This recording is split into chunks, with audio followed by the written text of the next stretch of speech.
था। आज हम इसका दूसरा पार्ट पढ़ रहे हैं। पहले पार्ट में इसके बारे में बताया था कि कौन कौन से एजेंट हैं, क्या क्या कारण है। आज हम मैनिफेस्टेशन, ट्रीटमेंट और प्रिवेंशन ऑफ डिजीज के बारे में बात करेंगे।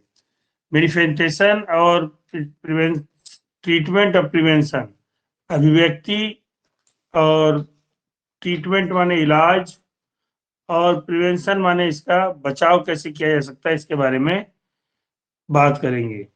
मैनिफेस्टेशन ऑफ डिजीज क्या है? The type of treatment of a disease depend on the category of a infectious agent. जो ट्रीटमेंट है, ट्रीटमेंट माने इलाज, इलाज जो है इस बात पे निर्भर करता है कि किस प्रकार का रोग हमको हुआ है। वायरल हुआ है, बैक्टीरियल हुआ है, कि फंगस वाला हुआ है, कि प्रोटोजोआ वाला हुआ है, कि वर्म वाला हुआ है। ठीक। Organisms belonging to the same category will share several important life process which will be different from those of organisms belonging to the other category। एक तरह के जीव जो है एक तरह का क्या कहते हैं कि रोग फैलाते हैं, और दूसरे तरह के जीव दूसरे तरह का रोग फैलाते हैं। ड्रग्स हमारी आती हैं। ड्रग्स माने होता है दवाएं। दवाएं क्या करती हैं? Working by interfering with life process of one category of organisms will not be effective against member of the other category। जो इलाज की दवाइयां हैं वह एक प्रकार की फैमिली की, जैसे बैक्टीरिया के लिए अगर हम दवाई दे रहे हैं तो बैक्टीरिया वाली दवाई वायरस पे नहीं असर करेगी, और वायरस वाली दवाई बैक्टीरिया वाले रोग पे असर नहीं करेगी जब तक कि हम उसको सेम कैटेगरी की न दें। जैसे कह रहा है कि एंटीबायोटिक्स एक्ट्स अगेंस्ट बैक्टीरिया। जितनी एंटीबायोटिक्स हम खाते हैं वो क्या करती है? बैक्टीरिया के खिलाफ काम करती है, न कि फंगस के खिलाफ काम करेगी और न ही वायरस के खिलाफ काम करेगी। हमको कोई वायरल डिजीज हुआ है और हम क्या कहते हैं कि उसके जगह एंटीबायोटिक्स खाते हैं, तो वह हमको क्या करेगी? वहां पे काम नहीं करेगी। Penicillin interferes with bacterial cell wall production and दस। जो पेनिसिलिन की सुई हम लगवाते हैं वो बैक्टीरियल सेल वॉल के खिलाफ क्या कहते हैं कि कसरत करती है, कि हमारे खिलाफ किल्स द बैक्टीरिया, बैक्टीरिया मारती है। Due to lack of cell walls, उनके अंदर क्या करती है? सेल वॉल की कमी उत्पन्न कर देती है, सेल वॉल को खा जाती है। ठीक है। Penicillin does not effect human cells. Penicillin जो है मनुष्य के कोशिका को कहीं से भी प्रभावित नहीं करती है। पेनिसिलिन जो है मनुष्य की कोशिका को कहीं भी प्रभावित नहीं करती है। Vectors are immediate animal causing the spread of disease causing agent from one affected person to the other healthy person।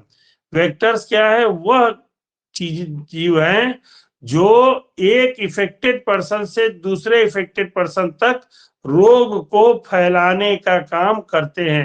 रोग को फैलाने का काम करने का मतलब हुआ कि रोग को एक आदमी से दूसरे आदमी तक फैलाते हैं। जैसे एग्जांपल तुमको बताते हैं, फीमेल एनाफिलीज अगर क्या कहते हैं कि किसी मलेरिया वाले आदमी का खून चूस ली है और फिर वो उड़ के आई है और हमारे शरीर पे बैठ गई और हमको भी काट ली है, तो क्या होगा? एक आदमी से मलेरिया का रोग उसने लाके दूसरे आदमी को फ्री फंड में पहुंचा दिया। ठीक है। तो ये इस तरह से क्या करती है? रोग फैलाने का काम करती है। On entering the body the infectious agents reach there specific target organ. जो इन्फेक्टियस एजेंट होते हैं, जो नुकसानदायक जीव हैं, चाहे जो भी बैक्टीरिया वायरस जो भी हैं, वह अपने ऑर्गेनिज्म पे क्या करते हैं? अपने अंग तंत्र पे कार्य करना चालू कर देते हैं। इन सर्टेन केसेस, कुछ केसों में the target organ is release to their point of entry. जो टारगेट ऑर्गन होता है उनका जहां से एंट्री होता है वहां पे क्या उनके पॉइंट ऑफ एंट्री पे वो असर करते हैं। ठीक है। For example typhoid causing bacteria, जो टाइफाइड लाने वाला बैक्टीरिया है वह क्या कर रहा है? Enter through mouth and reside in good living.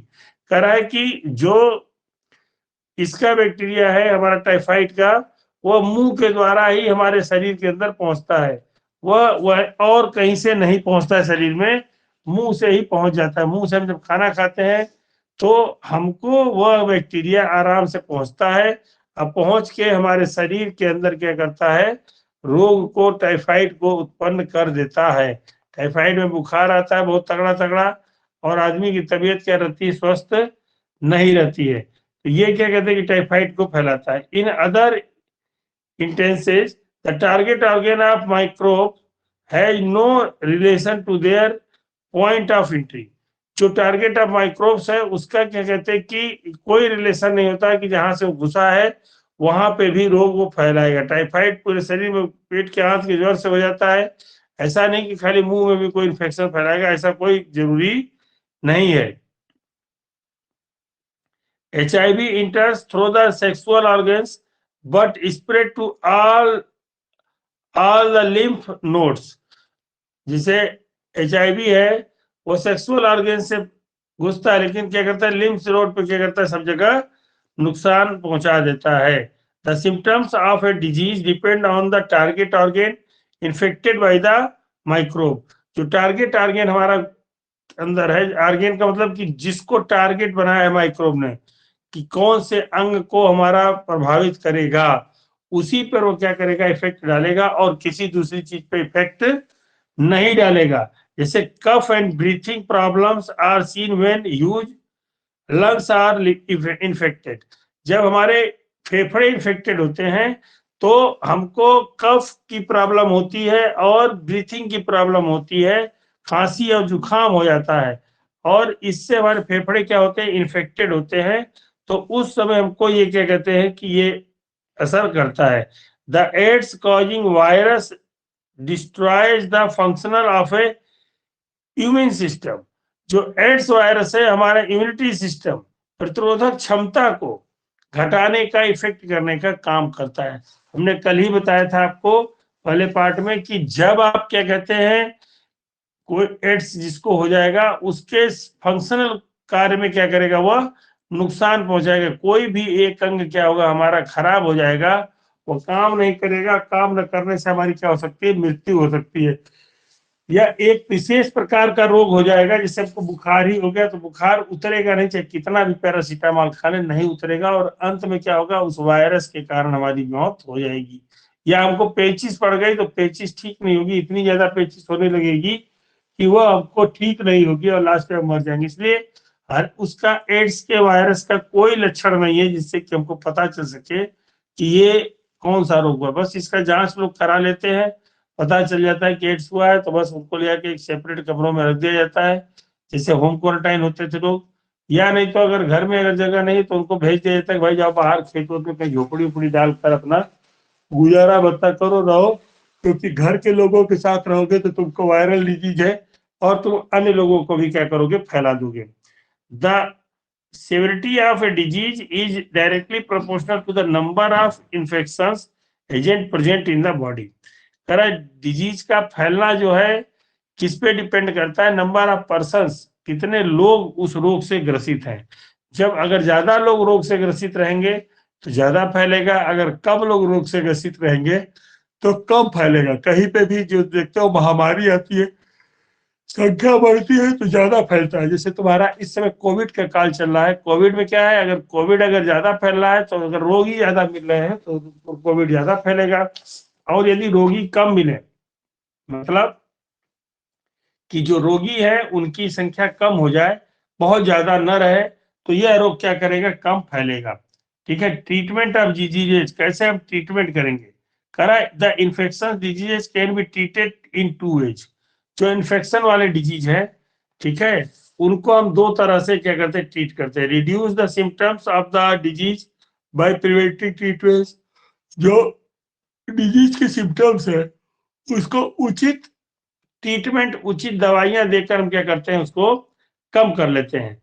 Kills the infection agent causing the diseases, और उन एजेंट को जिनसे कि वह रोग फैल, उसको हम दवा देके क्या करते हैं, मार डालते हैं। ठीक है। Medicine used in killing an infectious agent am the disrupt some phase way of a vital and functional, particularly that group of organisms. These pathways are not preferred in the other microbial group in the humans. जो medicine एक group में दी जाती है वो दूसरे group में नहीं दी जा सकती। जैसे हम एंटीबायोटिक खा रहे हैं तो बैक्टीरिया में काम करेगी, वायरस में काम नहीं करेगी, इसको हमें ध्यान रखना है। ऐसा नहीं कि कई दवा हर जगह असर कर जाए, हर एक की दवा अलग अलग होती है। On entering human cells virus use our cellular machinery for caring our all their process.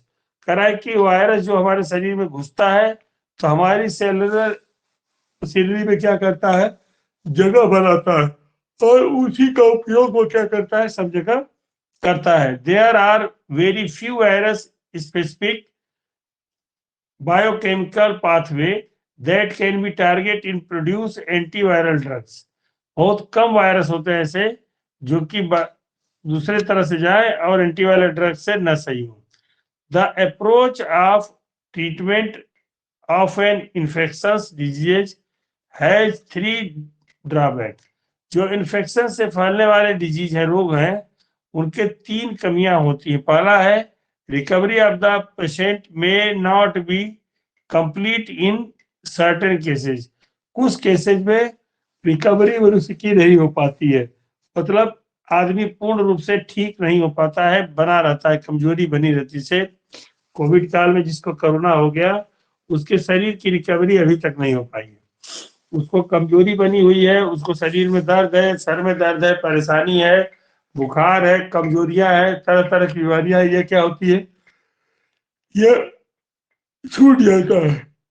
Treatment requires time and hence the patient suffers from the disease and may be bedridden। कह रहा है कि ट्रीटमेंट में समय लगता है, इसलिए मनुष्य क्या करता है, बिस्तर पे हो जाता है और उसको दिक्कत होती है। कह रहा the patient serves as the source of infection to others. जो मरीज होता है वह एक स्रोत का काम करता है, और वह क्या करता है, अगल बगल बैठे सारे मरीजों को इन्फेक्शन फैला देता है। इन्फेक्शन फैलाने का मतलब हुआ जो रोग उसको हुआ था वही रोग अगल बगल पड़ोसी उड़ोसी सबको क्या करेगा, दान में दे देगा, जिसके कारण सब लोग क्या हो जाते हैं, परेशान हो जाते हैं, सभी लोगों को वो रोग हो जाता है। तो ये भी क्या कहते हैं, एक मेन कारण यहाँ पर है। There are general and specific way of preventing disease. कुछ सामान्य नियम है और कुछ स्पेसिफिक नियम है जिनका पालन करके हम रोगों से बच सकते हैं। जैसे कोरोना काल में भी सामान्य नियम चल रहा है कि हाथ को धोएं और हम प्रतिदिन साफ सुथरा कपड़ा पहने, नहाए, बाहर से आए तो भी नहाए, सारा काम करें। ये सब चीजें क्या है, सामान्य नियम में अब भी चल रही हैं। तो अगर हम इनका पालन करते हैं तो कोरोना से बच सकते हैं, अगर हम क्या कहते हैं पालन नहीं करते हैं तो नहीं बच सकते। इसी तरह हर रोग के कुछ सामान्य नियम होते हैं। जैसे दांत खाज खुजली हो गई तो हम उसको कम से कम कपड़े पहने, धूप की रोशनी में बैठे, इससे क्या होगा, खुजली, दांत खाज ये सब धीरे धीरे खत्म हो जाएंगे, जो भी फंगस के डिजीज है वो धीरे धीरे खत्म हो जाएंगे। लेकिन अगर हम क्या कहते हैं कि प्रिवेंशन नहीं करते हैं, अपनी बातों को नहीं मानते, जो प्रिकॉशंस दिए गए हैं, जो बातें बताई गई हैं उनको अगर हम नहीं मानते हैं, तब उस कंडीशन में हमारी हालत खराब हो सकती है। तब उस अवस्था में हम लोगों की हालत क्या हो जाएगी, खराब हो जाएगी, और हम क्या कहते हैं कि सही नहीं हो पाएंगे। तो रोगों के लिए पहली बात ध्यान में आई कि जिस प्रकार का रोग है उस प्रकार की ही दवा खानी चाहिए। ये नहीं कि रोग हमें दूसरा हुआ है और दवा हम दूसरी खा रहे हैं तो भी प्रॉफिट नहीं होता है। होता क्या है कि अक्सर घर में पड़ी हुई दवाइयां हम खाने लगते हैं और हमको ये नहीं ध्यान रहता कि हमको कौन सा रोग हुआ है, हमको जो रोग हुआ है वही दवाई खाएं, उसके अलावा कोई दवाई ना खाएं। अगर हो सके तो डॉक्टर से परामर्श ले लें, चाहे किसी मेडिकल स्टोर वाले से परामर्श ले लें, उसके बाद ही, परामर्श के बाद ही दवा खाई जाएगी तो हमको प्रॉफिट करेगी, अदरवाइज वो प्रॉफिट नहीं करेगी, हमको नुकसान छोड़ के फायदा कुछ नहीं पहुंचा सकती वो। ठीक है। अब कह रहा है प्रिवेंशन ऑफ डिजीजेज, रोगों से हम कैसे बच सकते हैं। तो पहला है कि हम साफ सफाई को अगर रखते हैं, अगर अगल बगल अपने घर के आसपास पूरी सफाई रखें तो आधे रोग ऐसे ही खत्म हो जाएंगे। प्रतिदिन झाड़ू पोछा लगे। उसके बाद आदमी जो है गिरी हुई वस्तुओं को न खाए, बच्चों को ध्यान रखें विशेष रूप से, कोई सामान अगर जमीन पे गिर जाए तो होता है कि टाफी खा लिया लड़का, चूस रहा था, गिर गया नीचे, फिर गिरी गंदगी में गिरी और फिर उसको लेके चूसने लगा, तो उस अवस्था में क्या होगा, उस अवस्था में रोग फैलेगा, रोग घटेगा नहीं। कह रहा है पहली बात, infectious diseases can be generally prevented by public health hygiene methods। हमने जो अभी आपको बताया पब्लिक हेल्थ हाइजीन मेथड्स क्या है, कि आप अपनी स्वच्छता खुद रखें ताकि इन्फेक्शन न फैले, कपड़ों को रेगुलर धोए, नहाने का काम प्रतिदिन करें, प्रतिदिन स्नान करें, ये सब काम करेंगे तो आप क्या कर सकते हैं, इन रोगों से बचाव कर सकते हैं। ठीक है, which aim to reduce expose of infections members. इससे क्या होता है कि रोग के कम से कम भाग में फैमिली मेंबरों को नुकसान उठाना पड़ता है, कम लोग उससे प्रभावित होते हैं, ज्यादा लोग प्रभावित नहीं होते हैं। फिर दूसरी चीज है, public hygiene measures include providing safe drinking water. Public hygiene में क्या है, उसमें सेफ ड्रिंकिंग वाटर देना भी जरूरी है। Clean environment and adequately spacious conditions for living. कह रहा है कि इन्वायरमेंट भी क्लीन करके देना जरूरी है। ये जनसंख्या वृद्धि के आधार पर बना लिए हैं। जनसंख्या वृद्धि जैसे जैसे हो रही है, इन्वायरमेंटल खराब होता जा रहा है, हमारा प्रदूषण बढ़ता जा रहा है, और प्रदूषण को कम करने के लिए हमको क्या करना पड़ेगा, क्लीन वाटर और ये सब चीजें हमको देनी पड़ेंगी। Another general method of prevention infection diseases requires availability of sufficient and balanced diet for the proper functions in the human system. दूसरा जो तरीका है कि हम प्रिवेंशन कैसे कर सकते हैं, दूसरा है कि हम बैलेंस डाइट ले लें। पहला हमने बताया कि सेल्फ हाइजीन कर लें, खुद की स्वच्छता रखें, खुद साफ सुथरा रहे, मंजन करें, प्रतिदिन दांत साफ करेंगे तो दांत के रोग नहीं पकड़ेंगे, नहाए धोएंगे, सफाई से रहेंगे तो दांत खाज खुजली नहीं होगी। और भी चीजों का हम क्या कर सकते हैं, अपने अंदर प्रिवेंशन कर सकते हैं। मास्क पहन के बाहर जाएंगे तो कोरोना नहीं होगा, मास्क पहन के नहीं जाएंगे तो आपको कोरोना हो सकता है, मेरे पास में आप कोरोना हो सकता है। तो आप खुद अपना बचाव करिए। खुद बचाव करने में हम ये सब चीजें पर्सनल हाइजीन की कहते हैं। ठीक है, पर्सनल हाइजीन हमारा पहला है, किसी भी रोग को रोकने के लिए हम पहला काम करें पर्सनल हाइजीन की करें। दूसरा मेथड कह रहा है, infection bacteria requires the availability of sufficient and balanced diet for the proper function human function in human system. दूसरा है कि हम अपने शरीर में बैलेंस डाइट लेते हैं कि नहीं लेते हैं। ऐसा नहीं कि हमको पिज्जा बहुत पसंद है तो हम पिज्जा खूब खाएंगे, 1 किलो पिज्जा खा के बैठे हैं, बर्गर पसंद है तो पूरा 2 बर्गर चबा के बैठे हैं। तो ये क्या है, प्रिवेंशन हमको पहले करना बहुत जरूरी है। हम क्या कहते हैं कि अगर हम बढ़िया से दवाइयां खाने के बजाय अगर न्यूट्रिएंट्स बढ़िया से लें, पोषक तत्व तो हमारे खाने में भरपूर मिलते रहे, तो भी हम क्या होंगे, बीमार नहीं पड़ेंगे, बैक्टीरिया का आपको असर और वायरस का असर हमको नहीं होगा। क्योंकि लोग, एक कहावत है हम लोग यहाँ कही जाती है, 100 दवाई बराबर 1 खवाई। अगर क्या कहते हैं कि 100 को दवाई कोई खाता हो और एक आदमी खाना खाता हो, तो दवाई वाले से ज्यादा बेटर होता है खाने वाला। खाने वाले के शरीर में इम्यूनिटी सिस्टम ज्यादा अच्छा मजबूत होता है। लेकिन खाना क्या होना चाहिए, अब ये नहीं कि भाई हम खाना तो खाते हैं सर, शाम को 3 प्लेट चाउमीन खाते हैं तो 3 प्लेट चाउमीन खा के सोएंगे तो हमको रोग फैलेगा, उससे ऐसे मतलब नहीं है। उसका मतलब ये है कि खाने में हमारे पोषक तत्व प्रतिदिन 4 घंटा 5 घंटा बाद मिल जाते हैं या नहीं मिलते हैं, वही खाना खाना कहलाएगा, बाकी सब खाना वाना नहीं कहलाएगा। एकदम स्पष्ट रूप से जान जाइए। फिर कह रहा है कि ड्यूरिंग स्मॉल पॉक्स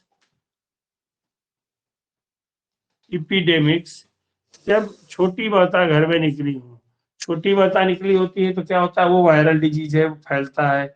हमें बच्चों को वहां अगल बगल नहीं जाने देना चाहिए। बच्चे नहीं जाएंगे, हम भी जाते हैं तो आने के बाद हमको नहा धो के साफ सुथरा करके अपनी हाइजीनिक कंडीशन कर लेनी चाहिए।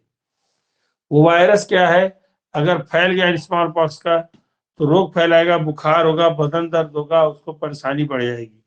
तो इससे हम क्या कर सकते हैं, बचाव कर सकते हैं। The principle of immunisation is based on the memory of the immune system on encountering an infectious agent। ठीक है, ये क्या कहते हैं कि इम्यूनिटी सिस्टम का होता है कि इन्फेक्शियस एजेंट को हम क्या करें, कम करके कर सकते हैं। फॉर इम्यूनाइजेशन, इम्यूनाइजेशन के लिए हम क्या करते हैं, वैक्सीनेशन करते हैं, वैक्सीन लगाते हैं। वैक्सीन आती है, टाइफाइड की आती है, हेपेटाइटिस बी की आती है, और भी वैक्सीन आती हैं जिनको कि हम लगवा लेते हैं। वैक्सीन क्या करती है, वैक्सीन लगने के बाद जैसे कोविड की वैक्सीन लग रही है, तो ये क्या है, हमारे शरीर में उसी रोग का वायरस क्या किया जाता है, कमजोर करके डाल दिया जाता है। जैसे पोलियो की वैक्सीन लगती है, बच्चे पीते हैं पोलियो ड्रॉप, तो वो क्या है कि वायरस को कमजोर करके उन, और वह कमजोर वायरस क्या करता है, पहले जैसे ही शरीर में पहुंचता है तो शरीर में प्रतिरोधक क्षमता उत्पन्न करना चालू कर देता है। हमारे ब्लड में ऑटोमेटिक उस वायरस से लड़ने के लिए गुण उत्पन्न हो जाता है। जो श्वेत रक्त कणिकाएं हमारी हैं वो इसी है, वह क्या करते हैं कि प्रतिरक्षा का कार्य करती हैं। वो अपने अंदर लड़ते लड़ते उस वायरस से लड़ने की क्षमता उत्पन्न कर लेती हैं, और इस कारण हमारा शरीर मजबूत हो जाता है। फिर अगर उस तरह का वायरस हमारे शरीर में आता है तो वो उससे लड़कर उसको खत्म कर देती है और हमको रोग से बचा देती है। टीकाकरण का अभियान जो है इसी आधार पर चलता है। नाउ अ डेज वैक्सीन प्रिवेंशन में infectious diseases including tetanus, polio and measles are found extensively, especially in child health immune system program। ये सब वैक्सीनेशन का काम जो है, हम जो पढ़े हैं, ये सब कहाँ चलता है, बच्चों के स्वास्थ्य को ठीक करने के लिए इसको चलाया जाता है। Everyone in the community should have access to public hygiene and immunization for effecting prevention of infectious diseases. हर एक व्यक्ति का एक कर्तव्य है अपने कम्युनिटी में, अपने समाज में, कि वो इन्फेक्टियस डिजीज से बचने का कोई ना कोई उपाय बताए। इसी के साथ ये चैप्टर खत्म हो गया। इसमें क्वेश्चन आंसर है, which one of the following is not a viral disease. इसमें वायरल डिजीज कौन है, नहीं है। Dengue, AIDS, typhoid, influenza. तो टाइफाइड वायरल डिजीज नहीं है, बाकी सब क्या है, वायरल डिजीज है। ठीक है, टाइफाइड नहीं है। सी वाला आंसर इसका सही है। Which one of the following is not A bacterial disease.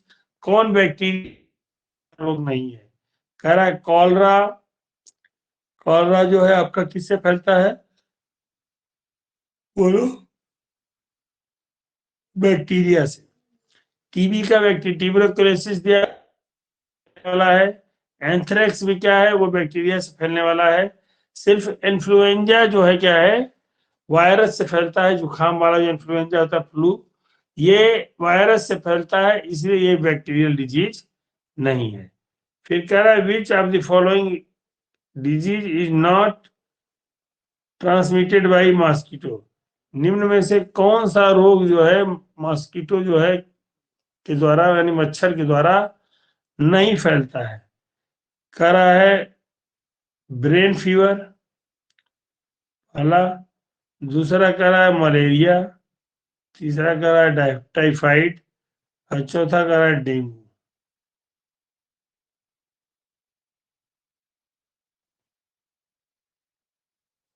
कौन सा होगा इसका, तो इसका करेक्ट आंसर है typhoid. Typhoid is a bacterial disease caused by Salmonella typhi, mosquito anopheles transmitted malaria, Culex transmitted encephalitis and Aedes transmitted dengue।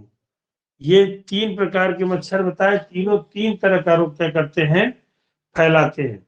फिर कह रहा है, which of the following diseases is not caused by bacteria. इसमें से कौन सा रोग जो है बैक्टीरिया के द्वारा नहीं होता है। Typhoid, anthrax, tuberculosis, malaria. तो इसमें जो आपका जो है मलेरिया जो है नहीं होता है बैक्टीरिया के द्वारा। मलेरिया जो है प्रोटोजोआ के कारण होता है। मलेरिया किसके कारण होता है? प्रोटोजोआ के कारण होता है। ये एक ठोक क्या कहते हैं कि नहीं होता है। Malaria is mosquito borne infectious disease caused by plasmodium. Plasmodium क्या है? एक प्रोटोजोआ है, उसके कारण ये रोग फैलता है। फिर कह रहा है which one of the following disease is caused by protozoans. Protozoans के द्वारा कौन सा रोग फैलता है? पहला कह रहा है हेलो मलेरिया, इन्फ्लुएंजा, एड्स और कॉलरा। तो मलेरिया, इन्फ्लुएंजा, एड्स, कॉलरा में मलेरिया जो है फैलता है किसके द्वारा? प्रोटोजोआ के कारण। बाकी सब क्या कहते हैं कि वायरस के द्वारा फैलने वाले और बैक्टीरिया के द्वारा फैलने वाले रोग है। कॉलरा बैक्टीरिया के द्वारा है और ये दोनों एड्स जो है वायरस के द्वारा फैलता है। और इन्फ्लुएंजा है ये जो है इसमें प्रोटोजोआ से मलेरिया ही सिर्फ फैलता है, यही हम टिक मार देंगे। Which of the following has a long term effect on the health of an individual. के लंबे समय तक कौन सा रोग प्रभाव डालता है? करा common cold, chicken pox, chewing tobacco और स्ट्रेस। करा कि इसमें से जो चीविंग टोबैको है वो लंबे समय में प्रभाव डालता है। चिकन पॉक्स, कॉमन कोल्ड और स्ट्रेस जो है तुरंत होते हैं, तुरंत खत्म हो जाते हैं। हमको तनाव हुआ, तनाव क्या होगा? तुरंत खत्म हो जाएगा। हमको चिकन पॉक्स हुआ, छोटी मात्रा हुई तो वो भी तुरंत खत्म हो जाएंगी। हमको जुकाम हुआ तो जुकाम भी खत्म हो जाएगा। लेकिन जो तंबाकू चबाने का हम काम कर रहे हैं ये कैंसर हमारा लॉन्ग टर्म में इफेक्ट डालेगा, तुरंत नहीं डालेगा। ये नहीं कि हमको तुरंत असर नहीं। जो लोग सुर्ती खा रहे हैं, तंबाकू खा रहे हैं, उनको लंबे समय बाद क्या कहते हैं कि कैंसर की बीमारी होगी। ऐसा नहीं कि तुरंत हो जाएगी। तो उनको इसीलिए सरकार लिखती है it is dangerous to health. इसको खाने से कर्क रोग हो सकता है, उसके पैकेट पे लिखा रहता है, लेकिन उसके बावजूद भी क्या करते हैं खरीद कर उसको खाते हैं। Which of the following can make you ill if you come in contact with an infected person? क्या हो सकता है अगर तुम इन्फेक्टेड पर्सन के संपर्क में आते हो तो? High blood pressure, high blood pressure. क्योंकि हाई ब्लड प्रेशर क्या होगा? हाई ब्लड प्रेशर अगर किसी को है आपके संपर्क में आए तो कम्युनिकेबल डिजीज नहीं है। High blood pressure is not A communicable disease. इसलिए हाई ब्लड प्रेशर का रोग हम किसी के संपर्क में आने से हमको नहीं हो सकता है। फिर जेनेटिक एबनॉर्मलिटीज, जेनेटिक एबनॉर्मलिटीज जैसे उसके खानदान में होता आ रहा है और वैसे हमको उसके संपर्क में आ गए तो हमको हो जाए। शुगर वगैरह अगर उसके खानदान में है और हम उसके संपर्क में आ गए हमको हो गया, ये संभव नहीं है। क्योंकि जेनेटिक एबनॉर्मलिटीज जो है वो उसके खानदान में चलेगी, आपके ऊपर नहीं चलेगी, संपर्क में आने से नहीं होगी। स्नीजिंग, ठीक है, स्नीजिंग जो है हो सकती है, जुकाम वाला ही रोग हमको होगा। इसके नीचे दिया है ब्लड कैंसर। ब्लड कैंसर हमको नहीं होता है। ब्लड कैंसर किसी को हुआ है और हम उसके संपर्क में आ गए तो कैंसर ऐसी बीमारी है जो संपर्क में आने से नहीं फैलती है। AIDS can not be transmitted by, AIDS जो है किसके द्वारा नहीं फैलता है? करा है सेक्सुअल कांटेक्ट, ठीक है, सेक्सुअल कांटेक्ट तो इसका मेन कारण है एड्स फैलने का, इसलिए तो संभव ही नहीं है आंसर। फिर कह रहा है ब्रेस्ट फीडिंग, बच्चे को अगर क्या कहते हैं कि पिलाए अपना, तो ये भी हमने कल बताया था कि अगर कोई बच्चा न्यू बॉर्न बेबी है क्या कहते हैं कि अगर पीता है तो उस बच्चे को भी वो एड्स हो सकता है। इसलिए क्या कर सकते हैं कि ये ब्रेस्ट फीडिंग से फैलता है। फिर है ब्लड ट्रांसफ्यूजन। ब्लड ट्रांसफ्यूजन भी क्या होता है? अगर खून लगाते समय एड्स वाले मरीज का खून अगर हमको चढ़ा दिया जाए तो हमको फैल जाएगा। फिर कह रहा है हग्स, ये हग्स के द्वारा क्या करता है?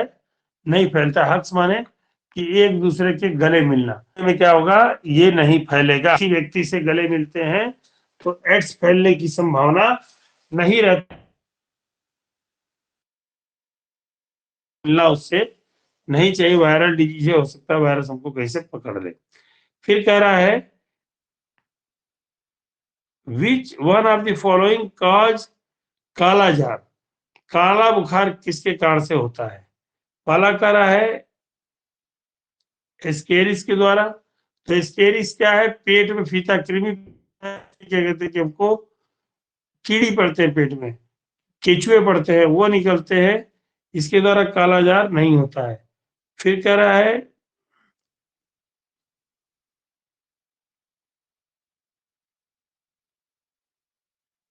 लिचमेनिया, लिचमेनिया जो है इसी के कारण क्या होता है? कालाजार फैलता है। लिचमेनिया क्या है?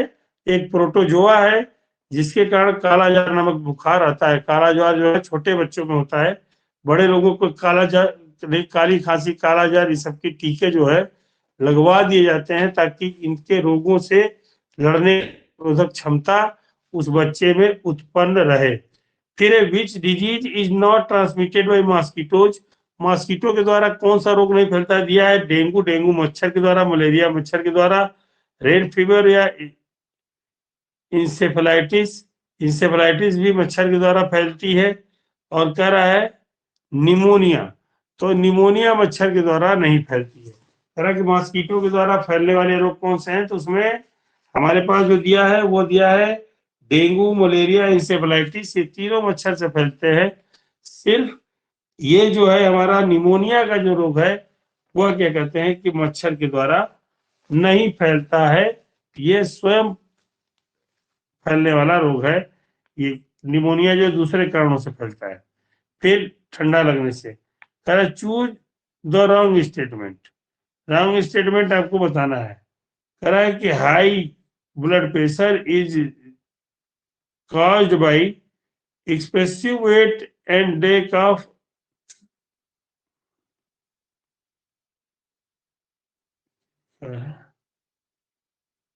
of exercise। कह रहा है कि हाई ब्लड प्रेशर जो होता है अधिक वजन और एक्सरसाइज कम करने के कारण होता है। इसके बाद दूसरा दे रखा है cancer can be caused by genetic abnormalities.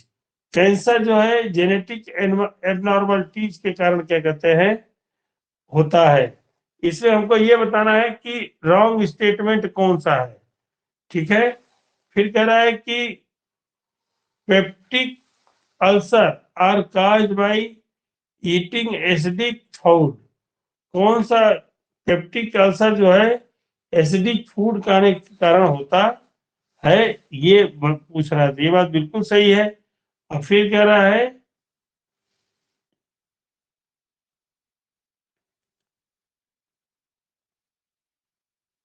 N is not caused by staphylococci. The most common cause of peptic ulcer are infected with the bacterium Helicobacter pylori. ये बैक्टीरिया का नाम दिया है। And long term use in non